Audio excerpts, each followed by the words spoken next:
नमस्कार मंडळी, ऋतुजाज रेसिपीजमध्ये तुमचं मनापासून स्वागत आहे। तर तुम्हाला तर माहीतच आहे की आता पावसाळा सीझन चालू झालेला आहे आणि पावसाळा सीझन चालू झाला म्हटलं की घरामध्ये डिमांड असतात की पावसाळ्याचे भजी, वडापाव किंवा समोसा। तर यापैकीच एक रेसिपी मी आज तुमच्यासोबत शेअर करणार आहे। अगदी सोप्या पद्धतीमध्ये खुसखुशीत असा समोसा याची रेसिपी मी तुमच्यासोबत शेअर करणार आहे। तर तुम्हाला यासाठी पूर्ण व्हिडिओ शेवटपर्यंत बघायचा आहे, स्किप करायचा नाहीये। तर वेळ न घालवता सुरुवात करूया आजच्या व्हिडिओला। तर सर्वात अगोदर इथे मी फ्रोझन वाटाणे घेतलेले आहे, त्याचबरोबर काजू घेतलेले आहे, मनुके घेतलेले आहे आणि इथे मी हिरवी मिरची आणि अद्रक हे ठेचून घेतलेले आहे। लसूण इथे मी वापरलेला नाहीये। त्याचबरोबर इथे मी बटाटे उकळून घेतलेले आहे आणि बेसिक तयारी मी अगोदरच करून घेतलेली आहे। तर आता चला पाहूया मसाल्यांमध्ये। तर इथे मी घेतलेली आहे बडीशेप आणि थोडेसे धने मी इथे घेतलेले आहे। तर आता हे मी अगदी ओबडधोबड असे मी कुटून घेणार आहे खलबत्त्यामध्ये, मिक्सरमध्ये वाटणार नाहीये। तर खलबत्त्यामध्ये मी हे बारीक करून घेणार आहे। तर त्यानंतर मसाल्यांमध्ये पाहूया। तर इथे मी सर्वात अगोदर गरजेनुसार मीठ घेतलेलं आहे। त्यानंतर इथे मी 1 चमचा गरम मसाला घेतलेला आहे सुहानाचा। त्यानंतर अर्धा चमचा इथे मी जिरेपूड घेतलेले आहे। त्यानंतर इथे मी काळी मिरी याची थोडीशी पावडर घेतलेली आहे आणि त्यानंतर इथे मी घेतलेले आहे आमचूर पावडर। 1 चमचा सुद्धा इथे मी घेतलेला नाही, अगदी थोडंच, 1 चमचाला अगदी थोडं कमी आहे। शेवटी आमचूर पावडर इथे मी घेतलेली आहे आणि त्यानंतर इथे मी लाल तिखट टाकणार आहे। तर इथे मी फक्त थोडंसं लाल तिखट घेतलेलं आहे। लाल तिखट म्हणजे मी इथे काश्मीरी लाल मिरची पावडर वापरलेली आहे आणि शेवटी मी त्यामध्ये थोडीशी कसुरी मेथी टाकून घेतलेली आहे। तर आता हे धने आणि बडीशेप हे मी खलबत्त्यामध्ये कुटून घेणार आहे ओबडधोबड, जास्तही बारीक करायचं नाही आहे आपल्याला। अशा पद्धतीमध्ये आपल्याला हे बारीक करून घ्यायचं आहे। तर आता गॅसवर मी इथे कढई ठेवलेली आहे आणि कढई गरम झाल्यानंतर इथे मी फक्त 1 पळी तेल चमचा मी इथे वापरलेला आहे। फक्त 1 पळी तेल मी इथे घेतलेलं आहे। तर आता तेल गरम झाल्यानंतर सर्वात अगोदर धने आणि बडीशेप जे मी खलबत्त्यामध्ये कुटून घेतलेले आहे ते मी इथे तेलामध्ये टाकून घेणार आहे आणि थोडंसं त्यांचा कलर थोडा ब्राऊन होईपर्यंत इथे मी तेलामध्ये भाजून घेणार आहे।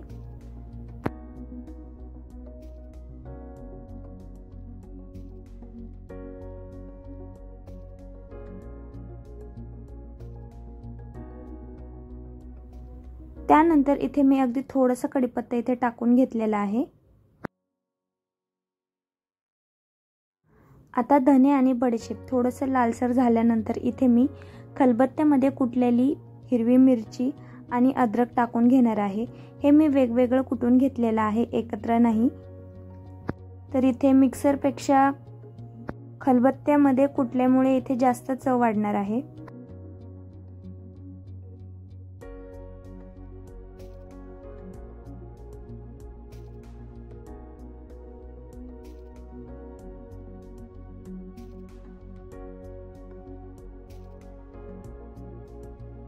इथे थोडंसं तेल कमी वाटत आहे मला, म्हणून मी इथे अजून 1 पळी तेल टाकून घेतलेलं आहे।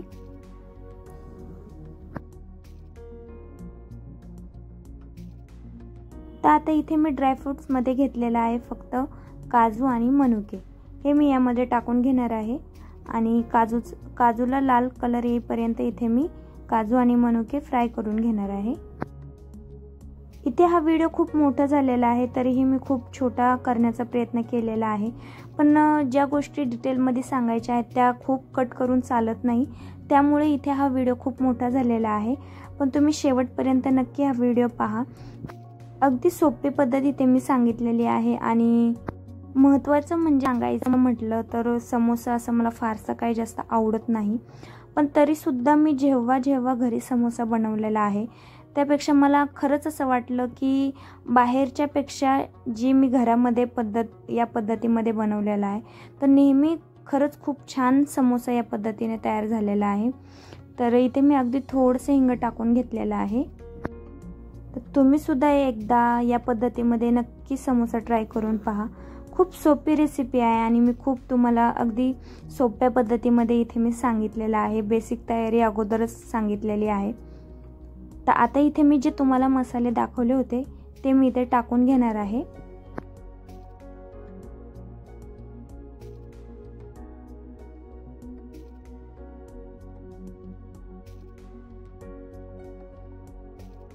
आता मसाला गरम झाल्यानंतर इथे मी फ्रोझन वाटाणे टाकून घेणार आहे.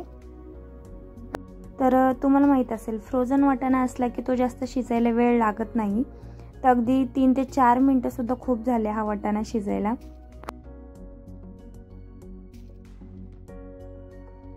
तर आता इथे मी उकळलेला बटाटा जो आहे तो यामध्ये मी कट करून टाकलेला आहे आणि तो व्यवस्थित आपण टाकलेल्या मसाल्यांमध्ये व्यवस्थित मिक्स करून घ्यायचा आहे. आता मिक्स करून झाल्यानंतर इथे मी झाकण ठेवलेलं आहे आणि 5 ते 10 मिनिटे इथे मी वाफेवर ठेवलेला आहे. तर आता हा भाजी ही व्यवस्थित तयार झालेली आहे आणि आता इथे मी मॅश करून घेणार आहे.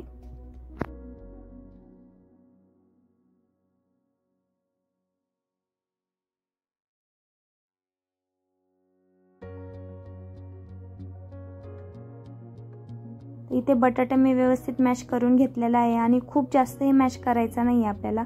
अगदी थोडासा बटाटा यामध्ये आपल्याला थोडासा ठेवायचा आहे. तर आता बटाटा मॅश करून झालेला आहे आणि भाजी ही आपली तयार झालेली आहे. तर आता आपण सुरुवात करूया पीठ मळण्यासाठी. तर आता समोसा बनवण्यासाठी साहजिक आहे आपल्याला मैद्याचं पीठ पाहिजे. तर इथे मी 250 ग्रॅम मैद्याचं पीठ घेतलेलं आहे आणि त्यामध्ये थोडासा ओवा मी असा चोळून घेतलेला आहे आणि टाकून घेतलेला आहे. त्यानंतर इथे मी गरजेनुसार मीठ टाकून घेतलेलं आहे.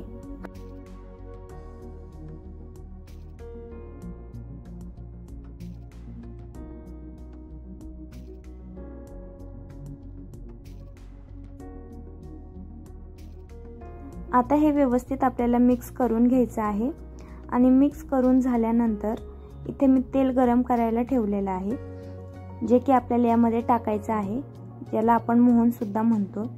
तर इथे मी 250 ग्रॅम पीठ घेतलेलं आहे, म्हणजेच पावशेर पीठ इथे मी घेतलेलं आहे. तर त्या हिशोबाने इथे मी 4 पळी तेल गरम करून घेतलेलं आहे आणि ते इथे मी टाकलेलं आहे. तर आता हे तेल जे टाकलेलं आहे गरम गरम, तर त्यामध्येच हे पीठ मिक्स करून घ्यायचं आहे आपल्याला आणि ज्या गाठी तयार झालेल्या आहेत त्या व्यवस्थित फोडून घ्यायच्या आहेत आपल्याला.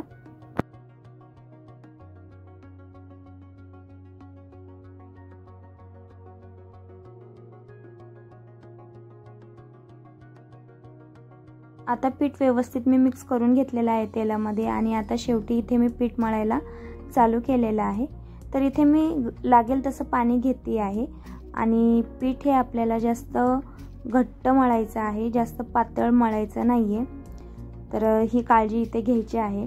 जसं आपण चपातीला पीठ मळतो त्यापेक्षा सुद्धा थोडंसं आपल्याला इथे घट्ट पीठ घ्यायचं आहे, मळायचं आहे. कारण की काय होईल, जेव्हा तुम्ही जर तुमच्याकडून हे पीठ जास्त पातळ झालं तर होईल काय, जी आपण पुरी तयार करतो ज्याच्यामध्ये आपण भाजी टाकतो ती पुरी ही जास्त कुरकुरीत होणार नाही, ही जास्त कडक होईल, म्हणजेच पापडी टाईप होईल. त्यामुळे आपल्याला पीठ थोडंसं घट्ट मळायचं आहे, म्हणजे समोशाची जी वरची बाजू आहे, जी पुरी आहे ती आपल्याला अशी अगदी खुसखुशीत अशी लागेल. तर आता पीठ हे मी 10 ते 15 मिनटं मुरण्यासाठी ठेवलेलं आहे आणि आता फायनली मी पीठ घेतलेलं आहे. तर अगदी एक छोटासा असा मी गोळा घेतलेला आहे आणि अशा या पद्धतीमध्ये मी लाटून घेतलेला आहे. तर सुरुवातीला इथे मी थोडीशी गोलसर अशी पुरी टाईप बनवून घेणार आहे आणि त्यानंतर इथे एका बाजूने मी थोडीशी लांब चपाती अशी लाटते, म्हणजे की ज्याचा आकार थोडासा असा उभट होणार आहे. तर हे असं का केले हे मी तुम्हाला नंतर सांगणारच आहे, कारण की अशी लांबसर चपाती लाटल्यामुळे इथे आपल्याला याचे 2 भाग मिळणार आहे. तर अशा पद्धतीमध्ये तुम्हाला लाटून घ्यायचं आहे. जसं की जो आपल्याला समोशाचा शेप आहे तो बनवण्यासाठी आपल्याला अशा पद्धतीमध्ये चपाती लाटून घ्यायची आहे. तर आपल्याला गोल चपाती लाटायची नाही आहे, अशा पद्धतीमध्येच लाटायची आहे. ही इथे सगळ्यात महत्त्वाची टीप आहे. तर अशा पद्धतीमध्ये मी लाटून घेतल्यानंतर अगदी मधून असा कट मारून घेतलेला आहे. समोशाची शीट आपल्याला बनवायची आहे. तर इथे मी जे 2 कोन आहेत सुरुवातीचे ते मी एकमेकांसोबत असे जोडून घेतलेले आहेत आणि अशी तुम्हाला मध्ये एक लाईन भेटेल, ती तुम्हाला अलगद हाताने प्रेस करून घ्यायची आहे आणि चिटकवायची आहे. आणि त्यानंतर चिटकवल्यानंतर जर तुम्हाला थोडंसं पाणी लावायचं असेल तर तुम्ही पाणीसुद्धा लावू शकता, जर तुमचं पीठ थोडंसं ड्राय वाटत असेल तर इथे मी अशा पद्धतीमध्ये चिटकून घेतलेलं आहे. आणि जी आता ही साईड आहे शीटची ती तुम्हाला तुमच्या साईडकडे करायची आहे.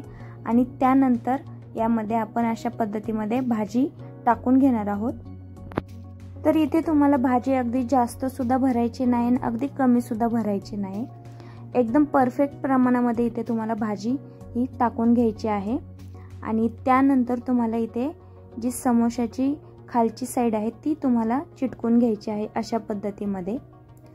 तर होईल काय, जर तुम्ही भाजी जास्त भरली तर तेलामध्ये ते कुठेतरी फुटण्याचे चान्सेस असतात, त्यामुळे भाजी ही तुम्हाला अगदी योग्य प्रमाणामध्येच भरून घ्यायची आहे. आणि व्यवस्थित अशी प्रेस करून घ्यायची आहे तुम्हाला जी शीट आहे समोशाची, जेणेकरून ती तेलामध्ये कुठेही फुटू नये. तर अशा पद्धतीमध्ये तुम्हाला व्यवस्थित जी तुम्हाला लाईन भेटणार आहे ती व्यवस्थित प्रेस करून घ्यायची आहे. आणि खूप सोपी आहे रेसिपी, खूप अवघड नाही आहे. जर तुम्ही बेसिक तयारी जर करून घेतली असेल अगोदरच आणि ज्या काही टिप्स आहेत ज्या मी तुम्हाला सांगितलेल्या आहेत त्या जर तुम्ही फॉलो केल्या तर खूप सोपी आहे. तर ही रेसिपी ज्याला तुम्हाला माहीत असेल दिवाळीमध्ये करंजी बनवतात, ज्याला करंजी येत असेल ना तर त्याला समोसासुद्धा खूप पटकन जमून जाईल, जास्त काही अवघड नाही आहे. तर भाजी तर बनवणं सोपंच आहे. तर इथे फक्त उरला प्रश्न शीटचा, जो की समोसा बनवण्यासाठी आपल्याला बनवायचा आहे. तर तो सुद्धा तुम्ही एकदा दोनदा जर ट्राय केला तर तो सुद्धा तुम्हाला येऊन जाईल आणि फारसं काही अवघड नाही आहे. जो पिठाचा जो डो आहे म्हणजेच पिठाचा जो गोळा आहे तो थोडासा सुरुवातीला गोलसर लाटायचा आहे आणि त्यानंतर एका साईडने थोडंसं लांबवायचं आणि दुसऱ्या साईडने सुद्धा थोडीशी आपल्याला चपाती अशी लांब करून घ्यायची आणि त्यामधून कट मारून दोन्ही कोण एकमेकांना प्रेस करायचे आहेत आणि त्यामध्ये अशा पद्धतीमध्ये आपल्याला भाजी भरून घ्यायची आहे.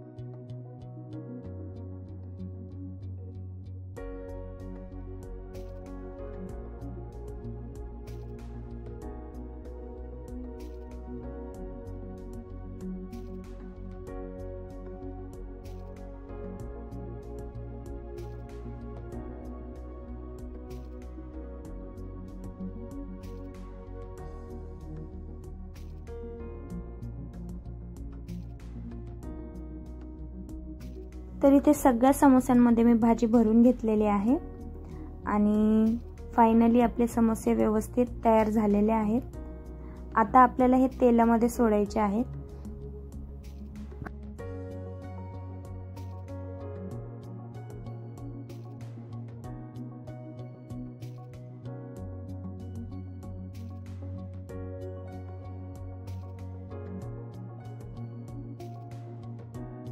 तर आता समोसे तयार झालेले आहेत आणि समोसे तयार झाल्यानंतर आपल्याला इथे लगेच तळायला घ्यायचं आहे. कारण होतं काय, जे तुम्ही समोसा तयार केलेला आहे आणि जी त्याची शीट आहे मैद्याची ती लवकर कडक व्हायला तयार होते आणि जी तुम्ही त्याची जी बाजू आहे जी प्रेस केलेली आहे ती सुद्धा थोडीशी ढिल्ली होत जाते. त्यामुळे समोसे लवकर आपल्याला तळून घ्यायचे आहेत. आणि समोसे तळताना सुरुवातीला गॅसची फ्लेम वाढवायची आहे आणि त्यानंतर आपल्याला फ्लेम ही कमी करायची आहे. कारण की सुरुवातीला फ्लेम वाढवल्यामुळे जी त्याची शीट आहे म्हणजेच मैद्याचं पीठ आहे ते थोडंसं खुसखुशीत व्हायला तयार होतं. आणि जर तुम्ही गॅसची फ्लेम जर लो केली आणि मग समोसे तळायला घेतले तर जी शीट आहे ती कडक व्हायला तयार होते. त्यामुळे सुरुवातीला समोसे टाकताना हे नेहमी अगदी गरम तेलातच आपल्याला टाकून घ्यायचे आहेत आणि त्यानंतर आपल्याला गॅसची फ्लेम ही लो करायची आहे आणि त्यानंतर आपल्याला ब्राऊन गोल्डन कलर येईपर्यंत समोसे आपल्याला व्यवस्थित तळून घ्यायचे आहेत. तर फायनली समोसे हे तेलामध्ये छान व्यवस्थित तळून झालेले आहेत. एक छान कलर सुद्धा आलेला आहे, सोनेरी असा कलर आलेला आहे समोस्यांना. तर असा कलर येईपर्यंत समोसे आपल्याला तळून घ्यायचे आहेत. तर मंडळी, व्हिडिओ आवडला असेल तर व्हिडिओला लाईक करा, कमेंट करा, शेअर करा आणि ऋतुजा रेसिपीजला नक्की सबस्क्राईब करा, जेणेकरून तुम्हाला माझे नवीन व्हिडिओचे नोटिफिकेशन मिळत राहील. तर भेटूया पुढच्या व्हिडिओमध्ये अशीच एक छान नवीन रेसिपी घेऊन पुढच्या व्हिडिओमध्ये. धन्यवाद.